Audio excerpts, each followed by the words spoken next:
All right, welcome everyone to another Community Conversations by Capital Ballroom Council. My name is Kenya Hutton. I serve as a Deputy Director here at the Center for Black Equity, and I'm joined by my co-host today. Which side is she at? She's over there. No, she's over there. There you go. Miss Janice Chambers Woods. As you all can see, we have a group of individuals to talk to us today about financial crimes against seniors. If you saw in the intro, there's some really alarming stats that's going on within the community, not just here in DC, but around the country. And we really want to take this opportunity to really raise awareness and also, give some tips, things so people can know what to do if they experiencing financial crime, they've been a victim, or if you have friends and family that, you think might be experiencing it. And if God forbid it happens to you, what can you do? So before I go on, I'm going to hand this over to the community outreach specialist from the U.S. Attorney's Office of the District of Columbia, Ms. Latoya Davenport. That's Latoya. That's Latoya. Thank you, Kenya. My name is Latoya Davenport, and I am the 3rd District Community Outreach Specialist with the U.S. Attorney's Office. Thank you for partnering with us today in recognition of Pride Month. We have some amazing panelists. We have 2 assistant U.S. attorneys from the U.S. Attorney's Office, as well as a detective from MPD and someone from Adult Protective Services, and they all will introduce themselves. Next, I would like my community prosecutor that I work alongside with to introduce herself, Anita LaRue, as well as my colleague, Donnice Adams. Hi, this is Anita LaRue. I'm just like Latoya said, I work alongside her. I'm the community prosecutor for both the 3rd District and the 7th District. And I'm glad to be here, and we look forward to a great discussion. Good evening. My name is Donnice Adams. I am the community outreach specialist for the 2nd District and the 4th District.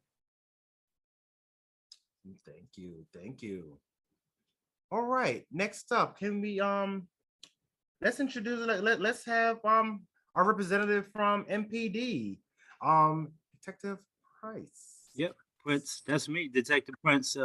So good afternoon, everybody. It's a pleasure to be here.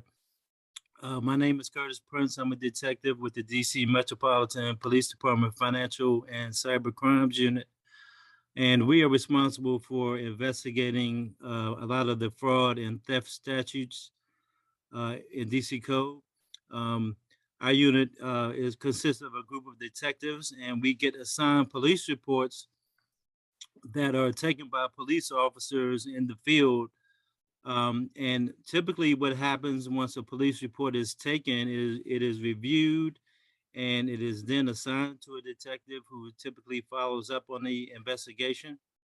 In terms of exploitation and fraud against seniors, I wanted to share with you a little bit of the more common scams that we see, some of the more common police reports that are taken that involve scams. So first up is one of the most common scams is a romance scam. And this happens where you may be visiting a social media or a dating website, and you may meet someone who lures you into a virtual relationship. And at some point in time, they may ask you to send them some money. And the way that they'll facilitate that is they will send you something, either a check, or perhaps a wire transfer to your bank account, and then they want you to, in turn, send them money back. So that's a red flag. It should be a red flag for you. One thing that you need to pay attention to is that you shouldn't deposit a check into your own personal bank account if you received it from a stranger. One of the reasons why is because that check may actually clear initially, but then after a couple of days, it'll bounce and it'll be returned by your bank, and then your bank will hold you responsible for it. So some bad actors and scammers like to use social media websites, some dating websites, to sort of establish trusting relationships with people, and then in turn ask them for money. Another scam that we see a lot is the grandparent scam, where if you're a senior or a vulnerable adult, you may get a call from someone and they are telling you that your grandchild has been arrested, and that in order to get them out, you would need to pay the bail. They may also tell you that that your grandchild doesn't want you to tell their parents because they're a little bit ashamed. So we do have some cases, or in some instances, where people actually send money, believing that they're getting their grandkids out of trouble, when in all actuality, they're sending money to a scammer. So pay attention. If you ever receive a call like that, just know that it's probably a scam. Okay.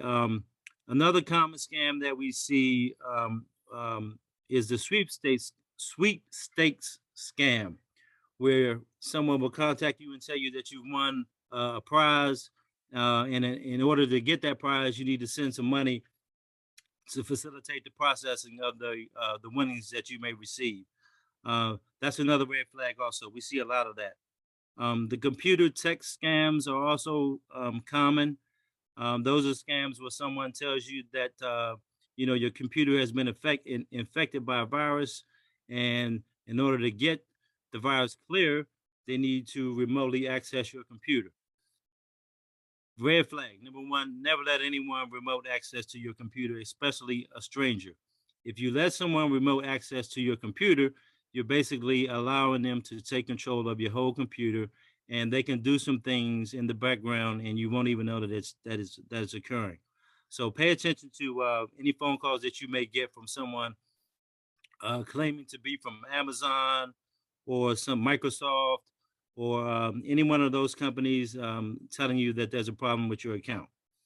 Okay. Another big scam that I want to mention very quickly is an investment scam. If someone tells you to go to a Bitcoin machine and put your US dollars into a Bitcoin machine to invest some money, and you're going to win all this cryptocurrency and money and stuff like that, and they give you this wallet address to send your funds to, don't do it. It's a huge scam, and it's very, very difficult to get your money back.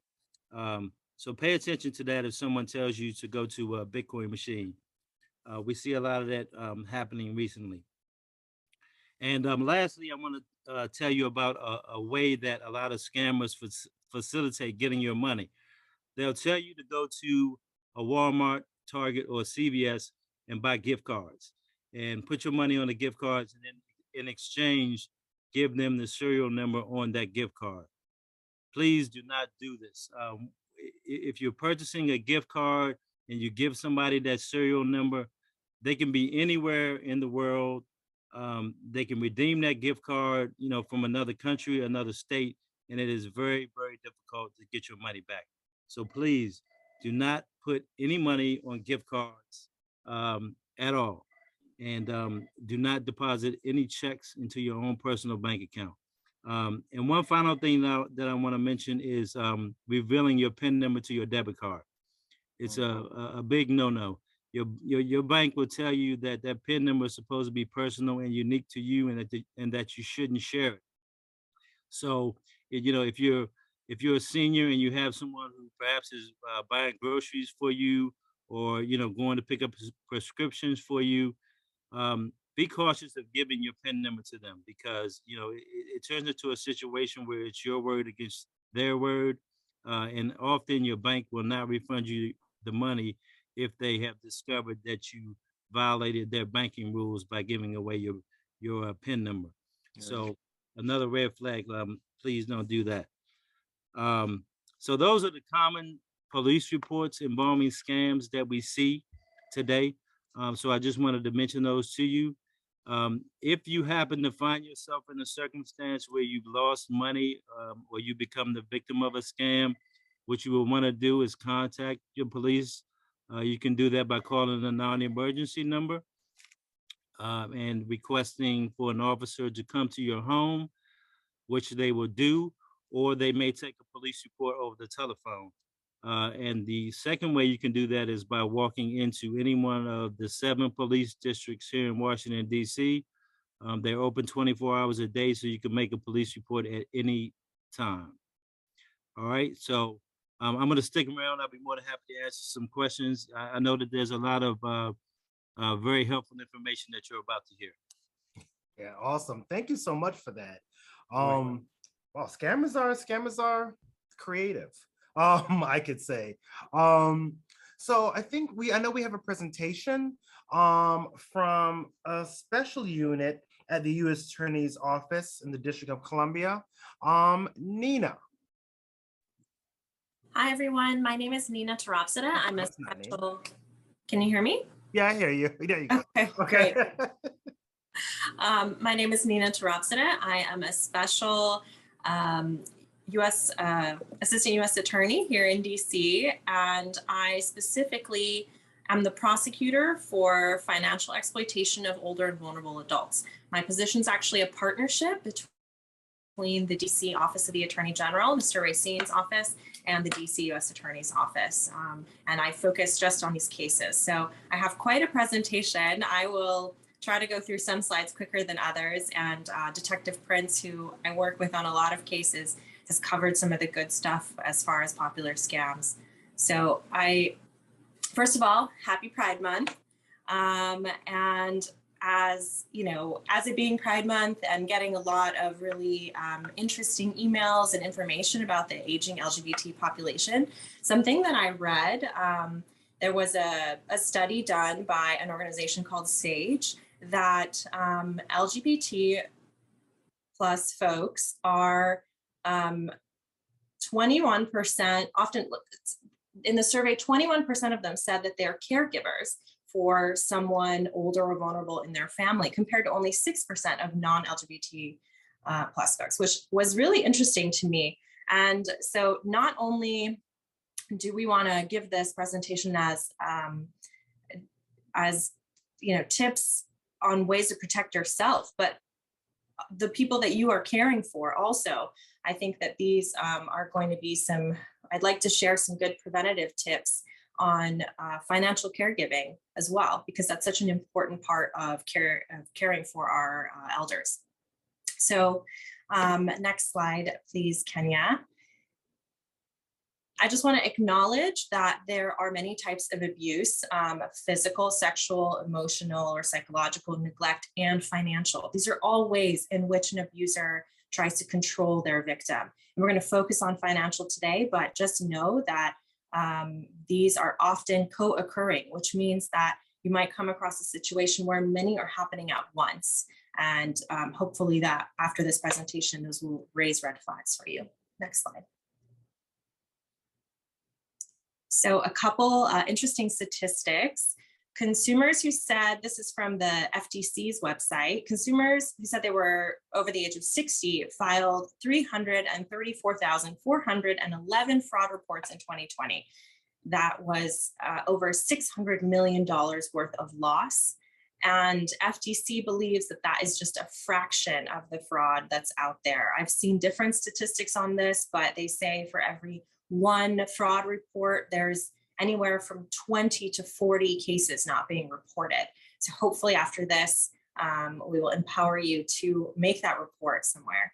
And on average, quite sadly, the losses for an elder are greater when the suspect is someone known to them, a family member, a neighbor, someone they thought they could trust.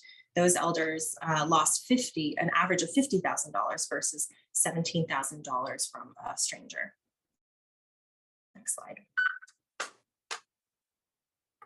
I want to explain a little bit about where, what the law says about financial exploitation. And this comes from our DC code, our statutes here in DC. Financial exploitation is when a perpetrator uses deception, intimidation, or undue influence. And we are one of not many jurisdictions who has undue influence as part of the statute. This is very interesting because this means that someone is overpowering your will, overpowering your ability to do what's in your best interest. So maybe the elder is agreeing in the end, but really they're agreeing because this person has just overwhelmed them by kind of taking over their life in some circumstances. So the perpetrator does one of those, through one of those means, obtains an elder or vulnerable adult's property or makes him assume a legal obligation, talking about debt, like a reverse mortgage or a loan, with the intent to deprive them of their property or use the property for someone other than the vulnerable adult or elderly person. Next slide. The definition in our laws here in DC of who is an elderly person, that is defined as 65 and older. And a vulnerable adult is someone over the age of 18 who has physical or mental limitations that substantially impair their ability to independently provide for their daily needs or safeguard their person, property, or legal interests. And so I just want to mention that this might seem kind of, in some ways, the vulnerable adult aspect of it really is broad in that it allows us to help take on cases where the adult is not necessarily of a certain age, but has perhaps mental or physical disabilities that make them particularly vulnerable. But also just know that the services provided by the agencies in the city are much broader than this statute. So we're talking about criminal prosecution, and it's just a small piece of the puzzle. Next slide. There are both criminal and civil penalties in our statute. So if a case goes down the criminal route, that's with the DC U.S. Attorney's Office. If the criminal case is successful, the perpetrator might be ordered by the court to stay away from the victim, pay restitution, or even serve time in jail. On the civil side, the DC Attorney General's office takes those cases to court, and if they're successful, the perpetrator might be ordered by the court to stay away from the victim, pay restitution or fines, and could even lose their professional license. So these are two avenues, and the two offices work quite closely in pursuing cases in court. So Detective Prince covered some of the common scams, and here's just a list of some of the ones that we see. I think I want to mention which ones are particularly, I think he gave you some really great tips on these. Would you mind going to the next slide? Ken, I want to talk about, okay. So let's talk about potential perpetrators for a second, and then we can talk a little bit about how to avoid some of those big scams. So unfortunately, like I said, like that statistic that we had earlier, when the person is known, often the loss is greater. And that's because it was perhaps a person that was trusted, a family member, a friend, a neighbor, a caregiver, a partner, our faith leaders, those internet scams that Detective Prince told you about, where someone tries to take over your computer, or even over the phone, or even door to door. It's really important to have a critical eye, even when someone is in a position of trust. As a close family member, that doesn't mean that we can totally let our guard down. We still need to be vigilant. And the last one listed is attorneys in fact, which is powers of attorney. And I'll talk a little bit about the importance of powers of attorney and planning, financial planning. Next slide, Kenya. So these are some red flags to look for. If you have an elder or someone in your life, or even for yourself, suddenly there's a new best friend around, a new significant other, someone who's taking a really big role in the person's life, kind of out of nowhere. If you see the elder making sudden changes to their longstanding will, their power of attorney, or the representative payee who was helping to manage their funds, sudden changes to people who, maybe they're switching from family to that new best friend or significant other, that's a red flag. We need to look at that more critically. Sudden changes in their advisors, attorneys, where they bank, adding people to their bank accounts, changing their banks, taking out new lines of credit on their home. Something that, I really caution people about is this thing called reverse mortgages. And that's where someone goes to the bank and basically says, you know, I would like some money to make myself more comfortable. I'm going to put up my house as in exchange for that money. So the bank slowly pays out the value of the home to the person who owns the home. And in the end, the bank will own the home. And there are, unfortunately, a lot of people who take advantage of this situation and will persuade elders to give up their homes in this way, and maybe not even see those funds that were supposed to make them live more comfortably in the end. If you see someone who, despite, you know, perhaps the Social Security benefits that they're getting, the pension that they're getting, the funds that they should be receiving, they lack basic necessities in their home, they're missing paper products, there's not enough food, you know, that's another common red flag. And just noticing changes in behavior or unexplained injuries, as I mentioned at the beginning, you know, types of abuse can happen at the same time. And so you may find someone, you know, perhaps a family member who's living with the elder or vulnerable adult, using their funds, pushing them around, you know, being verbally or emotionally abusive, and leaving a bit of a paper trail in terms of the finances. So go on to the next slide, Kenya.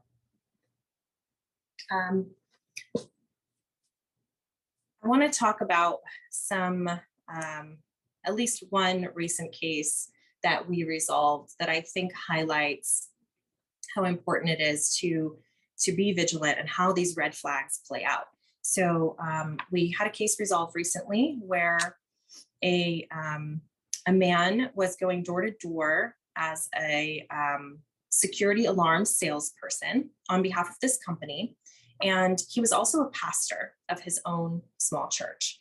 And he went door to door and befriended these, in our cases, 2 elderly women, persuaded them to make some upgrades to their security systems, and also used the fact that he was a religious leader to really get close to them, to persuade them to trust him because they were of the same faith, trust him to a point where he was able to take advantage. So for one of those victims, he had her pay him directly for the work that was supposed to be done on her house. And that when that never happened, when the work never happened, she called the company and they said, you know, we don't ask our customers to pay our representatives directly. And in the case of the second woman, this so-called pastor, he got himself so enmeshed in her life that he had so much influence over her that he got her to get a reverse mortgage on her home, had her change the power of attorney in her, you know, who was supposed to be kind of helping her manage things, to himself, had her change her will, take out her family members and put in himself into the will.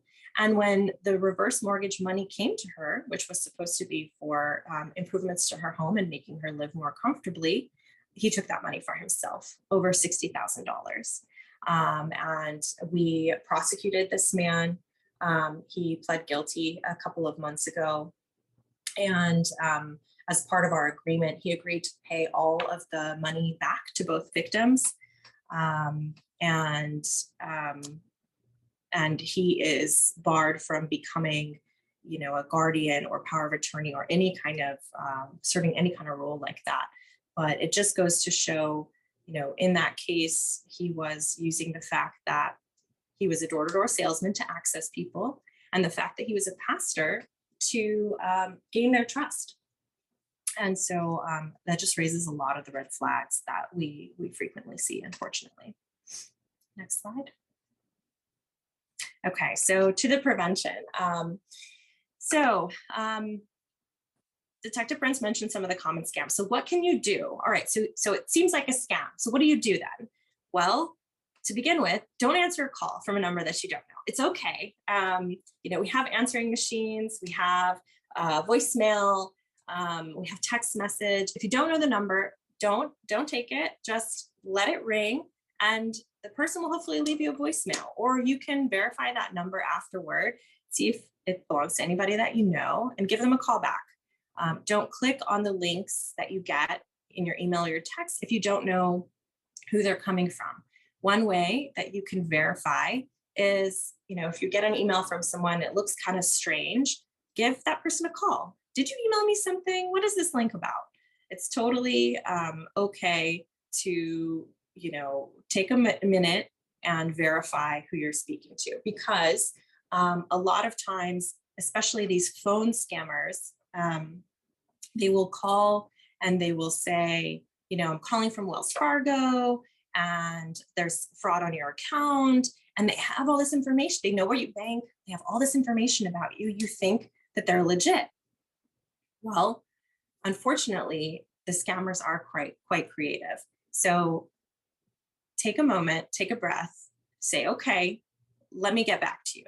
Hang up the phone, go look at your card or your bank statement or something where you know that the number to what the number to Wells Fargo is, or whoever you bank with, or whoever is calling the gas company, your mortgage company, whatever, and call that number and say, did you call me? Is there fraud on my account? It's always a good idea to verify, even if they have seemingly a lot of information about you already.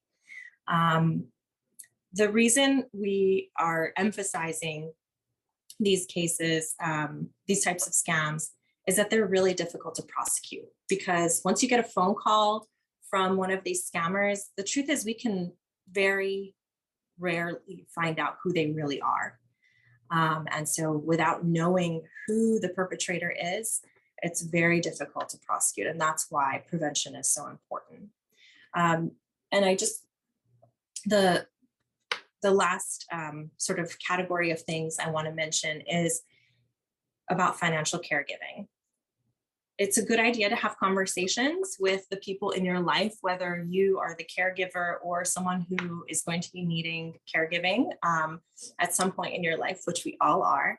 Talk to people about what you want, how you want your money to be handled, how you want your benefits to go towards the different things that you need, your necessities and whatnot, rather than adding people as a joint owner on the account and giving them full access.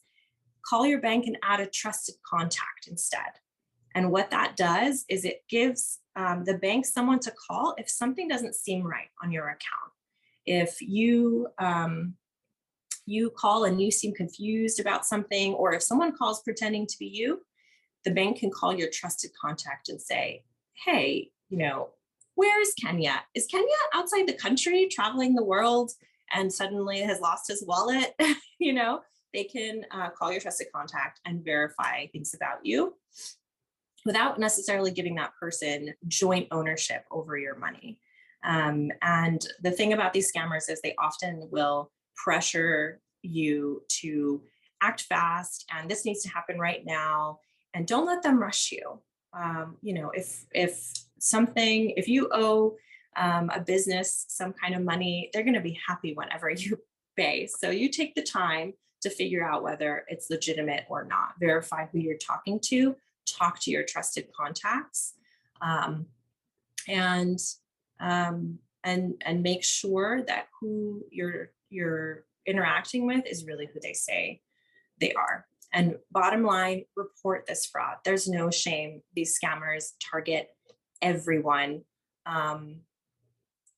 regardless of age, regardless of background or income. They go for everyone and they just get whoever they can. So please report it. And on the last page, Kenya, I've got lots of numbers for where you can report the fraud. And you can do one or all of these. These are all resources for you. Wow, thank you so much for that. That was so much information, so much good information. As I was thinking, I've been a victim of fraud. and didn't know what to do, right? In the midst of it, I was just like, who do I call? Do I call the police? Do I call this? Do I do that? So I couldn't imagine like an older person that may not have, a lot of the contacts or like access that I do, or did, that might be able to, know to address it. So thank you for that. That's a lot of information. Both you and Officer Prince gave a lot of information there. So thank you so much. There's so much things. I'm sitting here, I was here jotting down notes. I was like, oh, this is what we need to, this is what we need. The whole thing about, a trusted contact. Like, that's a good idea, because I am about to travel out the country, and what's gonna happen? Like, who's gonna know if someone's not pulling fraud? So much information. Thank you so much. All right. Can I just jump in? Can I just jump in real quick? This is Anita LaRue. Yeah, both Nina and the detective kind of touched on this. I just want to remind folks that when they're being, when you have the utilities or IRS, they're not going to call you. Right. So when you get those calls, and they are very sophisticated, so you can get a call from, say, Pepco, but it's not Pepco. But the detective and Nina can probably give more information about that, but they're able to call from somewhere, making it seem like you're getting a call from Pepco, and it's not Pepco. Mm-hmm. The same with IRS. So I just want to remind folks that if you have an IRS problem, you're going to get an IRS letter.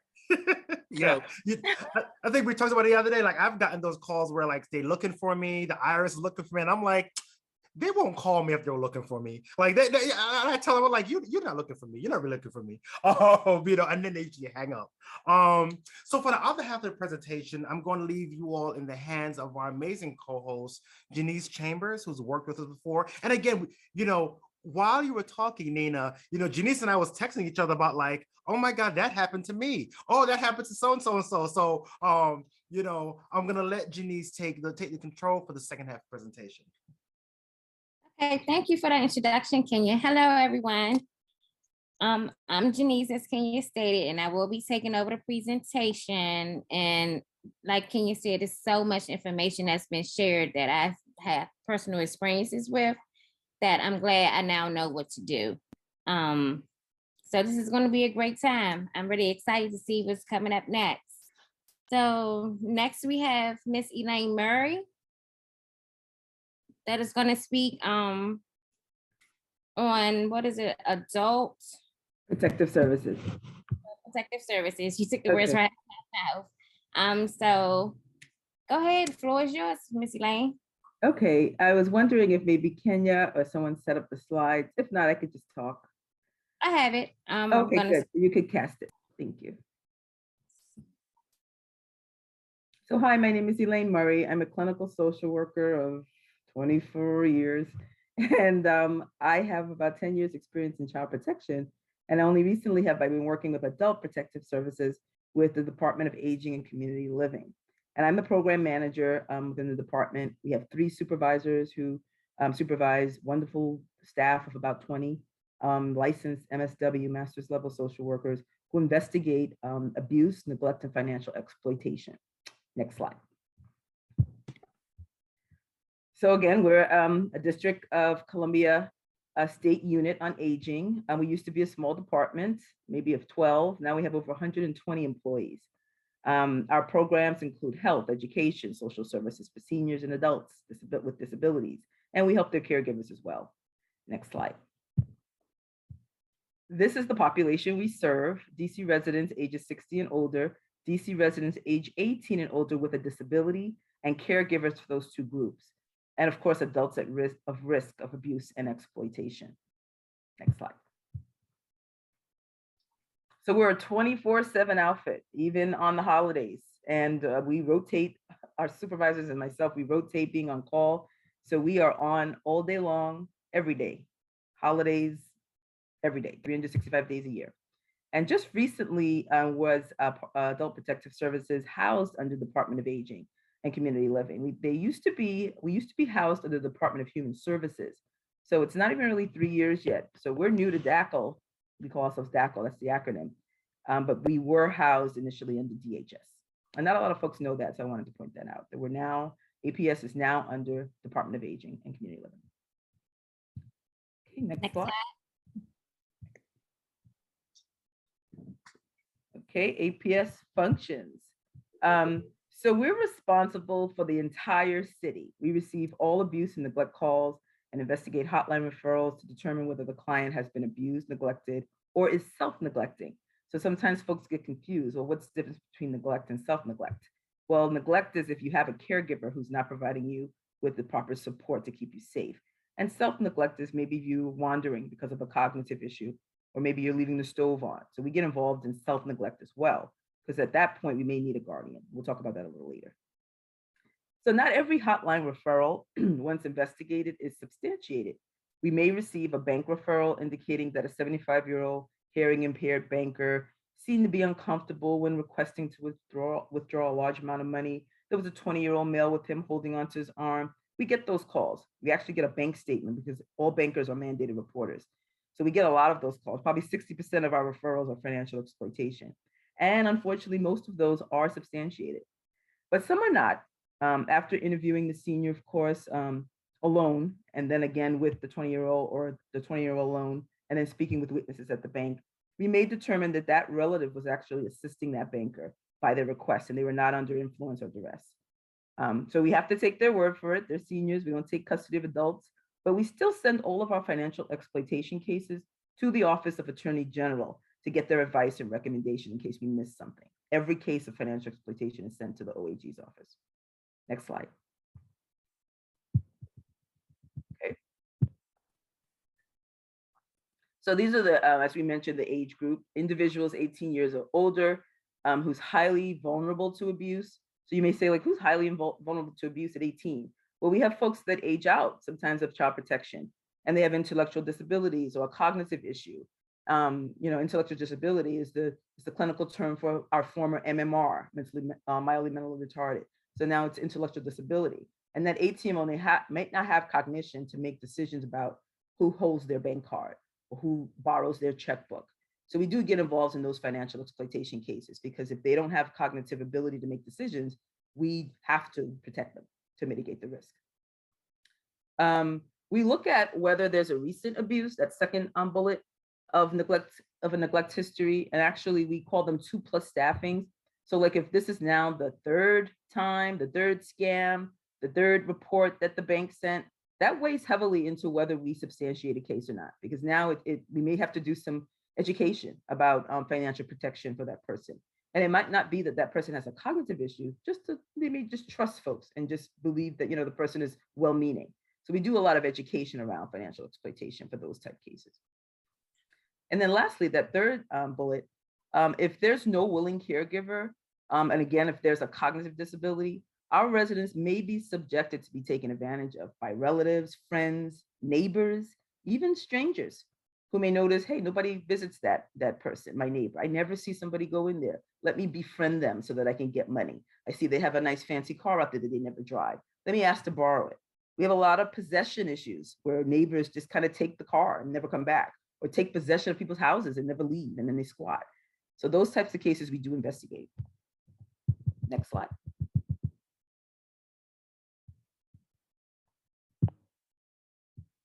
Okay, so protective services. These are services or provisions reasonably calculated to remedy or substantially reduce the likelihood of abuse.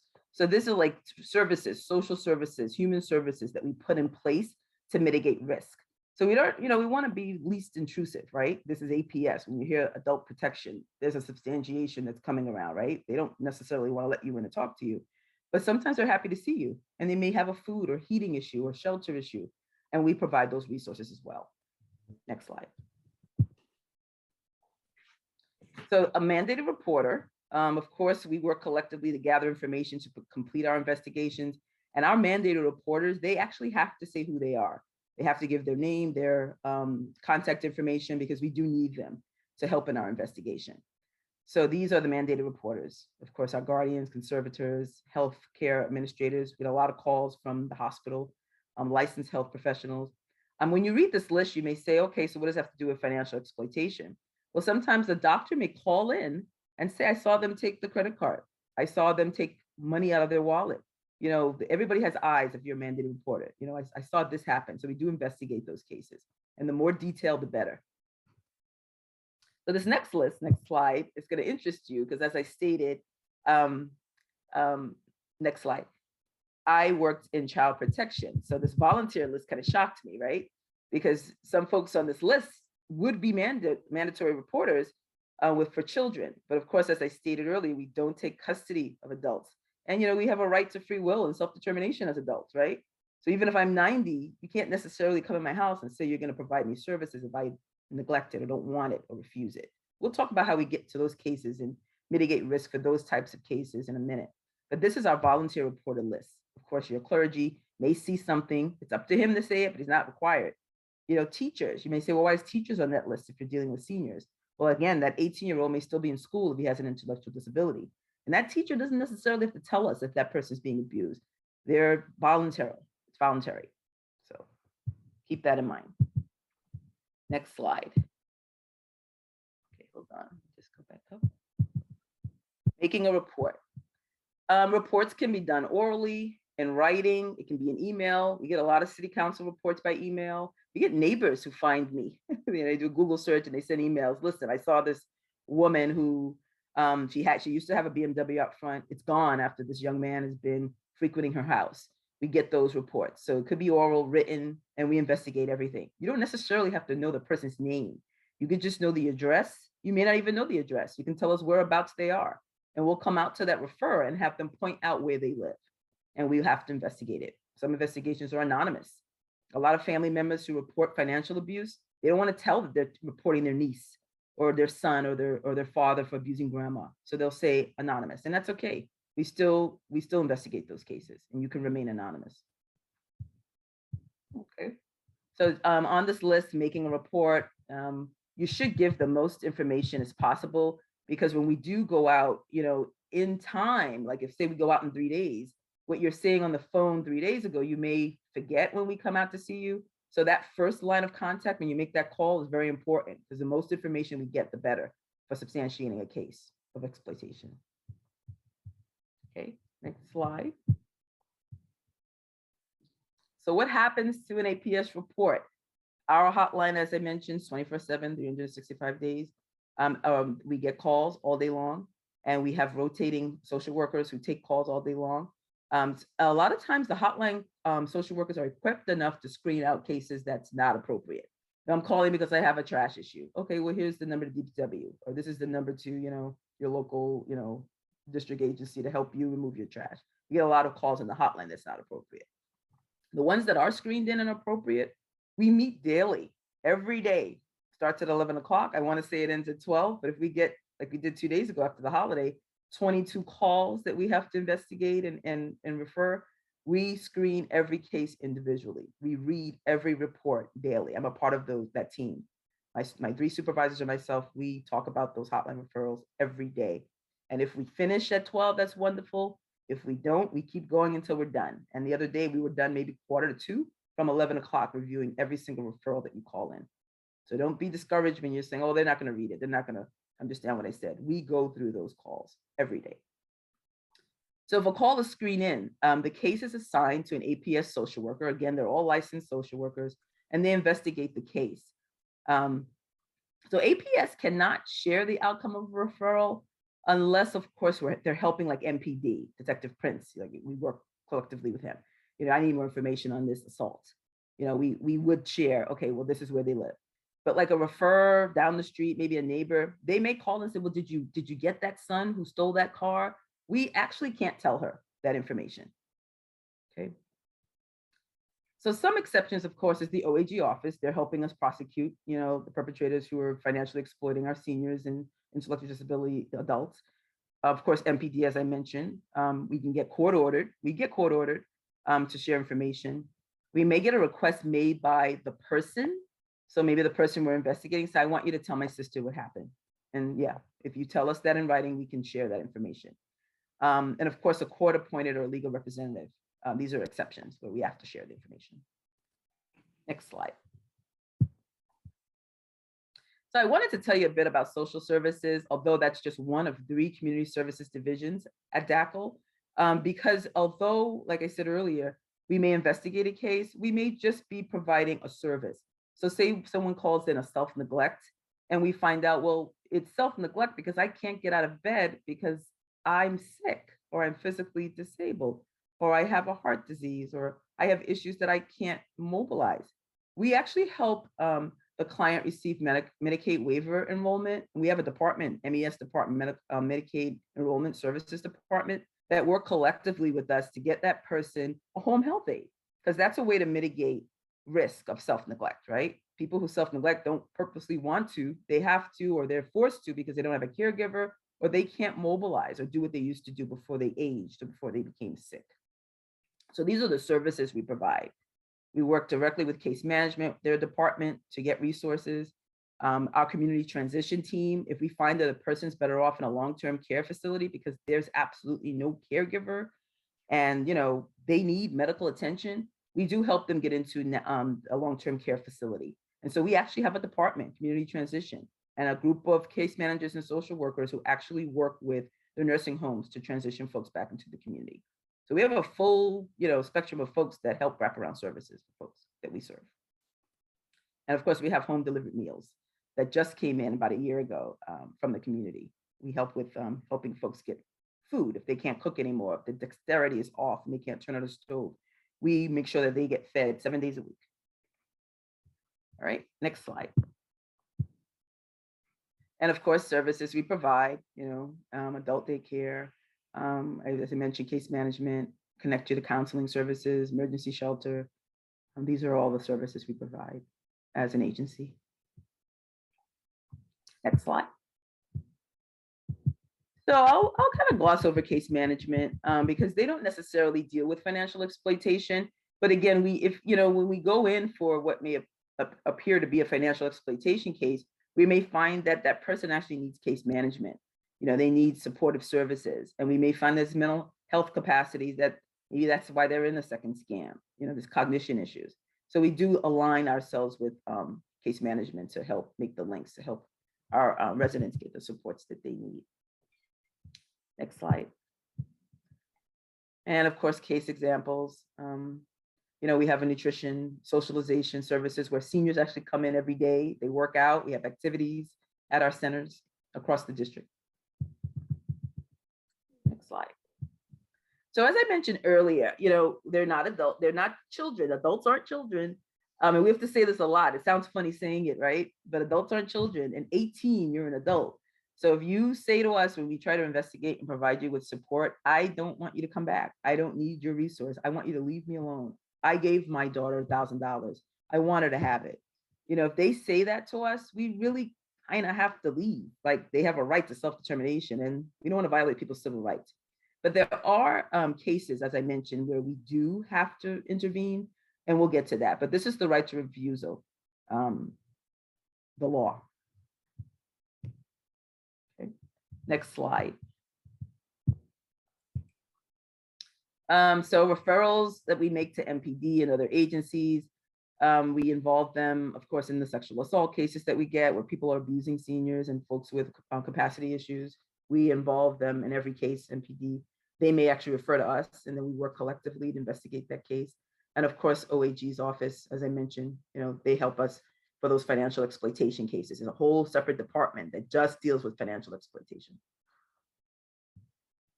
Next slide. And so, as I mentioned, consent to services, APS must obtain a consent for, you have to give us a right to be there in your lives to help you. You may see that you need it. You may be a hoarder. There may be some risks around it.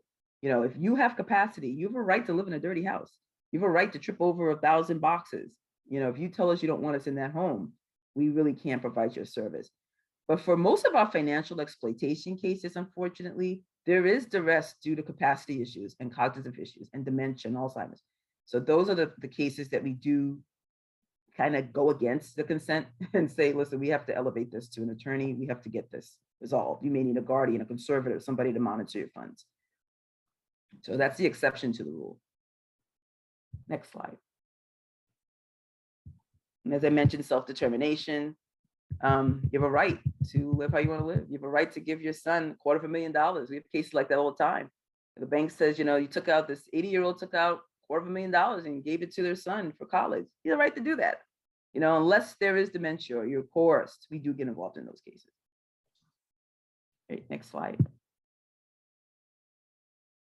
Okay, so this is that big part where the person does not, you don't need to consent, and that's the incapacity issues. We see that, you know, when we go out to the home, the senior may say, I've been waiting for you. I've been robbed all my life. I'm 80, but since 60, I've been taken advantage of by this adult now who's now on drugs. And if that person says, get out, which we have, slam the door in our face, don't come back here. I'm the only one here for my mom. You know, without me, she'd be homeless. You know, those cases we do elevate. We do elevate, and we do get a judge to determine that, no, you know, you do need somebody to be your conservator, your guardian, to mitigate future financial exploitation. We get a lot of those. Next slide. So here's my contact. Again, I'm the program manager. That's my cell phone, direct line. I have 3 supervisors under me. Clarence Craig, he's been there 38 years. He's our ambassador. Alicia Gerald, she actually came from CPS a couple years ago. We started on the same day 2.5 years ago. And Sina Bakhtash, he also came from CPS, Child Protective Services. He's been there 10 years with APS. Thank you. Any questions? I'm welcome to answer them. Thanks again.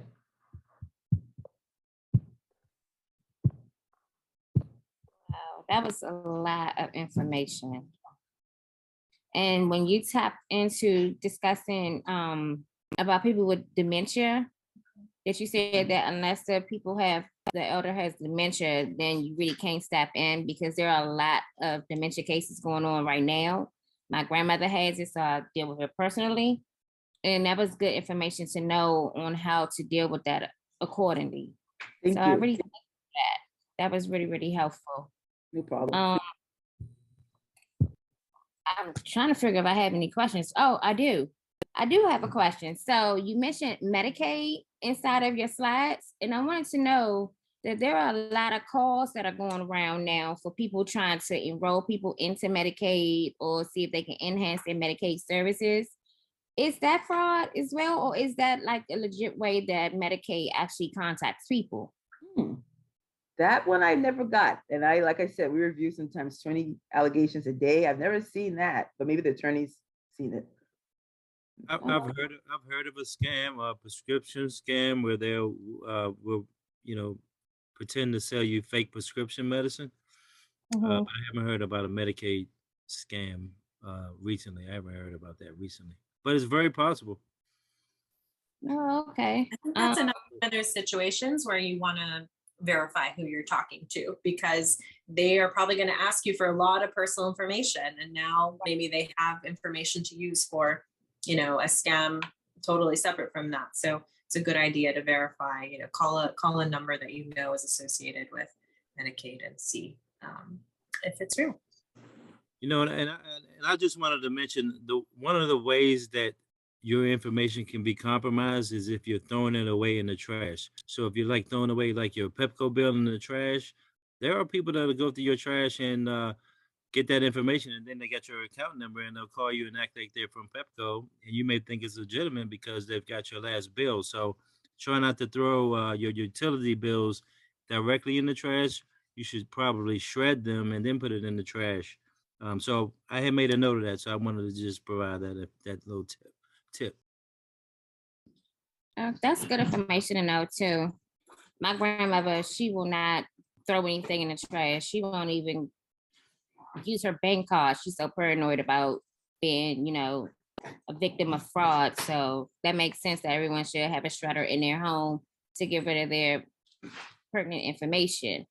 I know you spoke earlier, Detective Prince, about the scams that people were calling you or asking you to actually give you their bank information or to send you money and things of that nature to have you deposit money, and then you can send them money and you're supposed to keep the rest, hoping the check will clear.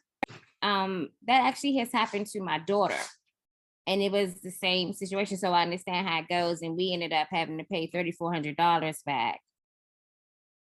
So yeah. So what'll happen is they'll give you a check, and then the bank will honor it for a lesser amount. So you may do a less cash deposit. So if it's a check for $1,000, they may give you 250 of that, and then hold the rest. So you use the $250, but there's $800 that you'll be held accountable for if you use that as well, once that check bounces. So it may seem like it's legitimate at first, but in a couple of days, once it clears through the system, it may come back and reverse. This is also part of, it's often part of a bigger scam, and the people in the middle are being used as what's called money mules. So sometimes there'll be a scammer has gotten a, let's say they got a big check from Linda Monroe. They convinced her to write them a big check, and they're going to put it in my account.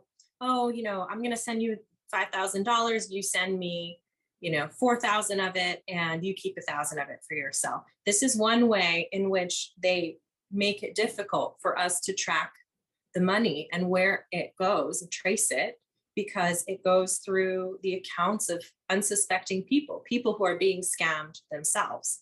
And so that's called being a money mule, unfortunately.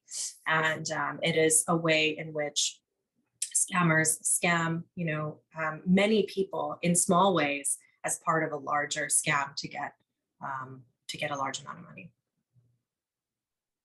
Wow. So Nina, they actually use cash, like you're putting cash in the account, Nina?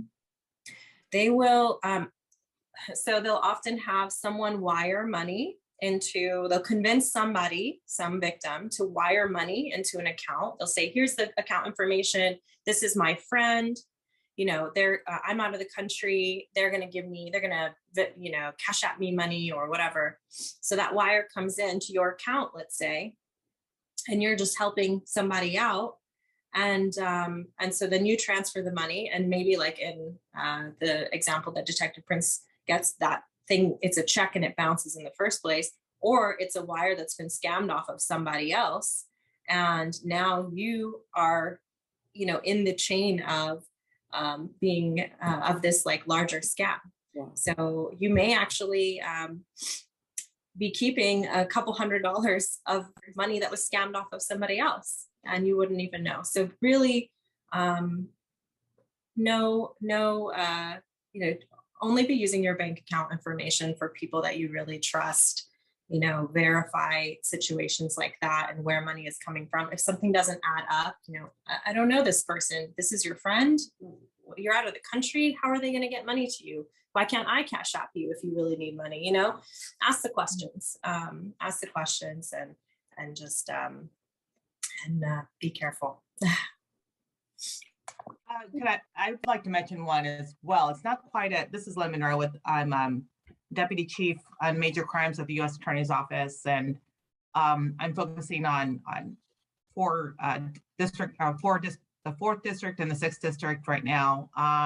But eventually will be more of a focus on economic crimes, which includes crimes against the older and vulnerable adults. And I just wanted to describe, a different kind of scam, but one where I had a friend who got information about this. It's kind of like a pyramid scheme. And so she thought that she was going to get, other friends had done it, and she was going to give some money, but get more money back. And, the way that she was describing it, I'm like, show me this message. And I'm like, no. I'm like, if it's too good to be true, it is, right? Like if you see something that is too good to be true, it is. And it was shocking to me that she was actually falling for this. And I said, absolutely 100% do not do this. And I later she came to me, she's like, you know what, you were right. And I'm like, I know, because it's just money doesn't fall in your lap, right? So nobody's going to give you money. And that's kind of what I want everybody to take away from this is this is all about education and prevention, because like everybody has said, and I think Nina emphasized too, once the money is out there, it's really hard to get this money back. When people get your money, even if we can prosecute them, most likely they won't have your money with them. most people, once they get it, that money is gone.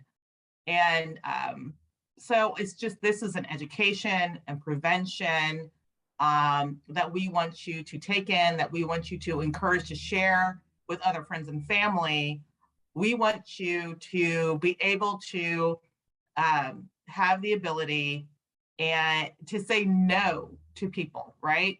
You know, everybody just take that terrible, you know, just say no campaign from the 80s, but apply it to here, right? Because it is, you can just say no to people. It doesn't matter. It's your money that you have control over. It's yours. You don't have to give it to anybody. And so, you know, we want you to have the, you know, the wherewithal and the understanding that when your hackles are up, listen to them. Or if you have a question about it, contact somebody that you trust and say, hey, this happened to me. Somebody's saying this to me. What do you think? And, you know, just kind of talk through it. And like they've said before, like Anita said earlier, if somebody contacts you first, don't respond. If anybody contacts you to, you know, ask for any personal information, do not give it to them. It doesn't matter who they say they are, who you think they are, whether this is via email or phone or whatever, by whatever means, Instagram, Facebook, whatever it is, do never give out your information to anyone. So I just wanted to kind of just throw that out there. And Nina's working as a special U.S. attorney with our office, and I just wanted to, you know, give her a thank you very much for the presentation. And Denise, you had a great presentation as well. So I'm sorry, Elaine, you had a great presentation as well. So I want to thank you for that too. Thank you. And Detective Prince, who does such great work and has for a long time.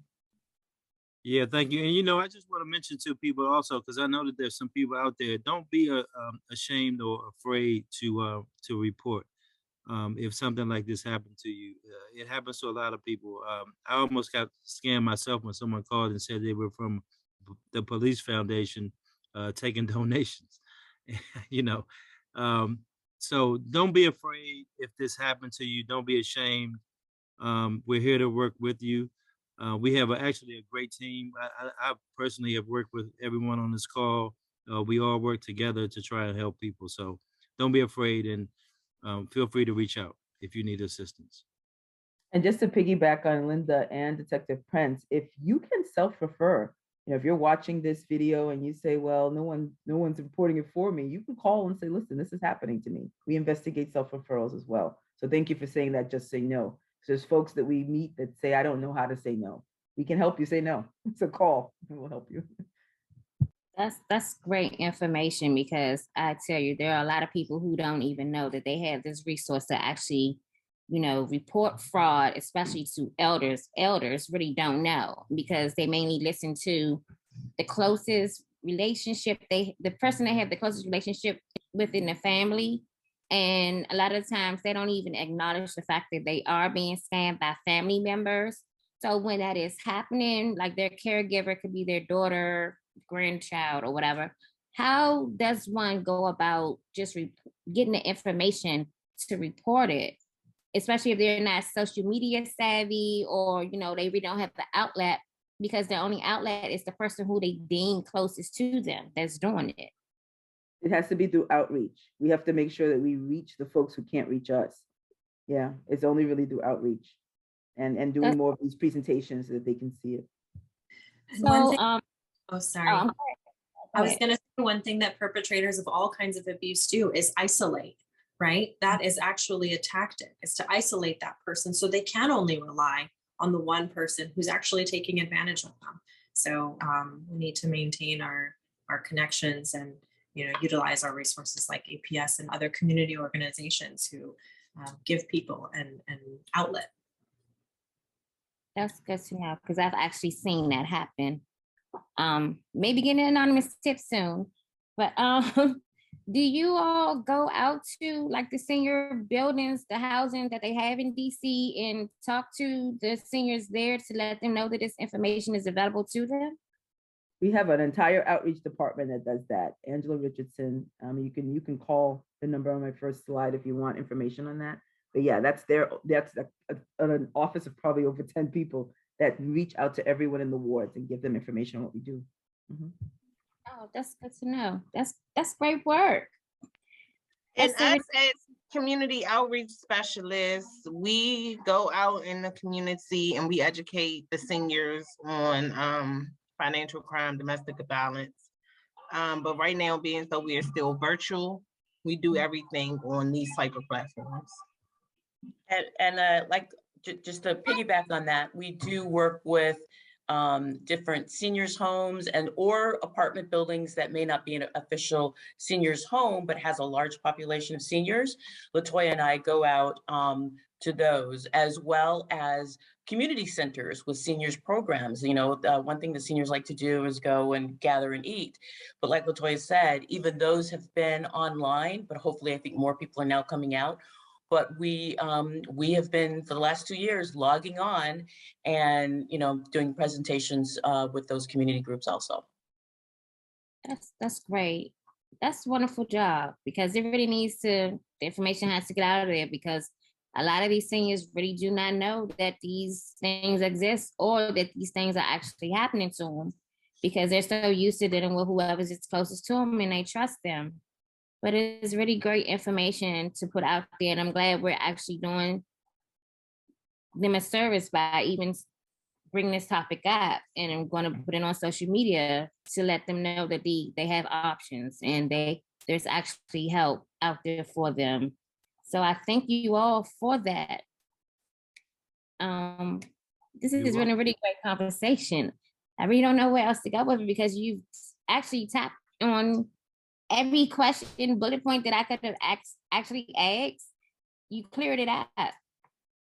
There is one question about hoarding before I let you go. How do you deal with someone who is so used to being a hoarder and they don't think that they're hoarding, but they're actually, you know, causing harm to themselves and the people around them? How do you actually insist that you provide them services when it's really, really needed and they don't want it? Those are our hardest cases, because hoarding is in the DSM-5, it's a mental health diagnosis. Of course, we don't say that when we investigate. We just help them realize that, there's risks to you falling, there's risks to you eating stuff that's been in the refrigerator 2 years. And we just help them, kind of guide them in a gentle way, to provide resources. And we have funding to help with the clean out, but that funding is going to run out September 30th, the fiscal year. So right now, it's out there that we can help you, declutter is what we'll call it, so that you can live in a safer environment. So those are our hardest cases, and we have a lot of those. And actually, our case management team support us on it, because you have to actually be there when the decluttering takes place, because folks are attached to things for various reasons. And like I said, it's connected to folks who've died, folks who've hurt them, folks who, there's all kinds of reasons people hoard. But don't confuse it with cluttering, because cluttering, I can show you different pictures between cluttering and hoarding. Hoarding is you've tripped, you've fallen, you've eaten old stale food, you've gotten sick. There's a real difference between hoarding and cluttering. Oh, that's good to know too. I mean, I've watched the TV show Hoarders a couple times and have been freaked out, but I do know that there's a difference between clutter and hoarding, because in hoarding, you can't even walk through the space. Mm-hmm. You'll find that the cases that want our help is when that landlord say you're getting evicted, because now you've caused about 100 mice to go into my tenant's home and I'm kicking you out. Those are the ones that say, come help us, come help us declutter. Unfortunately, though, 2 months later, it's back to the same situation. So that's why I said it's bigger than just a cleanup. It's mental health. Right. So I have a follow-up question to that then, because like you said, there's a mental problem here, mental illness here. So when you go in and you try to help folks, are there follow-up services that, visits or whatever, to make sure that they don't go back? Or are there mental health services? Like, what can you do to make sure it doesn't happen again? So we just formulated a task force, believe it or not, that started in November. And this task force has FEMS on, FEMS is there, DCRA, DBH is on that task force. We have all of our managers on the task force. We talk about those kinds of cases. because it really is more than just one person. We all have to collectively support them. Like I said, if we clean it, you have to help that person now deal with that issue that's causing them to collect. So DBH plays a big role in that. And that's why they're they're big factor in our task force, is really connected to mitigating that emotional attachment. Thank you. Wow. That's a lot of, this is a lot of information. And again, I'm so grateful that we have you all to help put this information out into the community, because it is very much needed. Wow.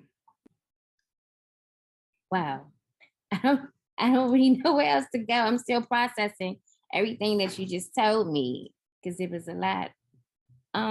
Do I have another question? So I do. When we spoke about the utility couriers not contacting people by phone, they only do everything by letters. I knew the IRS only, sent letters out, but there are times when the utility people do people act as if they are utility people calling. How do you deal with that? So I think, again, if you get a call from someone and you're not sure whether they're real or not, say, okay, let me get back to you. Hang up the phone, take out your utility bill, look at the number at the top, call that number. Hey, did you just call me? Is this what's going on? And that's a way. Call a trusted number. Take a minute, pause, call a trusted number, and they should be able to tell you, whether that was legitimate or not. And also on that, I'm sorry. No, I was just gonna say, and don't be embarrassed by it, right? Even if they are legitimate, any legitimate person calling you will be okay with you saying, you know what? I'm gonna hang up and I'm gonna call you guys right back. And don't ask them for a number to call them back at. Just say, you know what? I will call back. It doesn't, and people will understand if you say, you know what? I'm afraid of scams or fraud. I'm gonna hang up and then I will call the company back. Anybody should be okay with that, right? And so never be embarrassed to tell somebody, I'm going to look out for myself right now. Doesn't matter whether those people are legitimate or not. Right. And on that, always listen to that little thing in the back of your mind that sounds like something about this isn't right. And we all get it, but maybe we ignore it because just like Linda says, we're embarrassed. Don't be embarrassed. If you've got some inkling in the back, and I can't emphasize that enough, you're thinking about it, it's a second thought, and you think, oh, I'm just being silly. You're not. Just like Linda said, and Nina said, hang up, make that call. And don't let anybody pressure you, right? Because they know that if, oh, this person has some common sense, or this person is just, just not somebody who I thought was as gullible as maybe other people have been, they will pressure you, right? Well, what do you mean? Like, I'm just trying to help you out, all kinds of pressure, right? Do not let people pressure you to do something. In fact, if they start pressuring you, that's more of an indication that it's fraudulent. Then they're really not legitimate, because no legitimate person is going to pressure you. They're aware these companies are dealing with fraud as well, right? And so they're being harmed by the fraud too. So any legitimate company is going to understand your concerns and appreciate them, not pressure you. Yeah, they do pressure. I'm a victim of the pressure, and I just hang up the phone. But everybody won't just hang up the phone. But I'm quick to push that button. I had another question that I also remembered. When we were talking about the trust contact, how does one who has dementia deal with even creating a trust contact? So if someone is already showing signs of dementia, I guess it depends on what level of capacity they still have. Even with dementia, folks still have lucid moments. They can express what it is that they want. Assigning a trusted contact is just about calling the bank and saying, I want to assign this person as a trusted contact.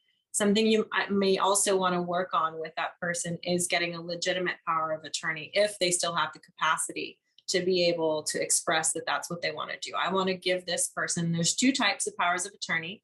One is medical and one is financial. And these are documents. There's lots of examples. I think one is even built into the DC code, if I'm not mistaken. There's an example form, but this allows the elder to decide who it is who's going to make those decisions on their behalf if they become unable to make them. And so it depends, what level of capacity they still have, whether they can express those decisions or not. If they can't, if they've reached a point where they no longer have capacity, that's when you need to go through the courts. And you can file for guardianship or conservatorship. Guardianship is over health and life decisions. Conservatorship is over funds, money, accounts, that sort of thing. And all those forms are on the court's website if the elder has reached a point where they no longer have capacity to make those decisions themselves. Okay. So just to spin the question just a little bit. Say that the person is dealing with someone that limits their ability to be able to express themselves. Like, as you said, isolates them, or, basically isolates them. How would they go about doing that, while they're being afraid of the person who is actually the one who's isolating them? Like, how do you reach them?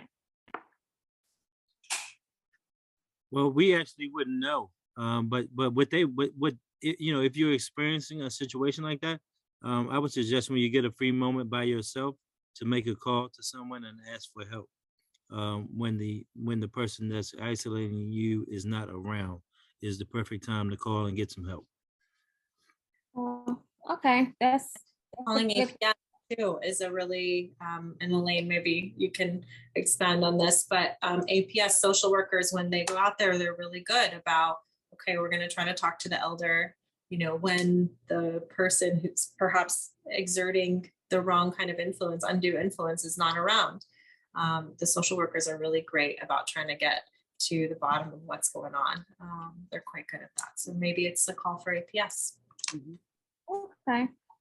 Well, I thank you all for sharing all of this knowledge on elder financial abuse, cyber abuse, and all the ways to get contacted help, to be able to deal with these situations. Kenya has also let me know that he's going to edit the videos at the end, to make sure everything runs smoothly. And he will also send a copy to each of you, before it is released. If I feel like we tapped on to everything, I don't even know where else to go, because again, you all shared so much information and the slides were like awesome. So I just say thank you on behalf of CBE and Capitol Ballroom community. Yo, thanks for having us. Thank you. Thank you for doing this. Community. For having us. Take care. Thank you all. Have a blessed rest of your day. You Okay. too. Take Bye-bye. care, everybody.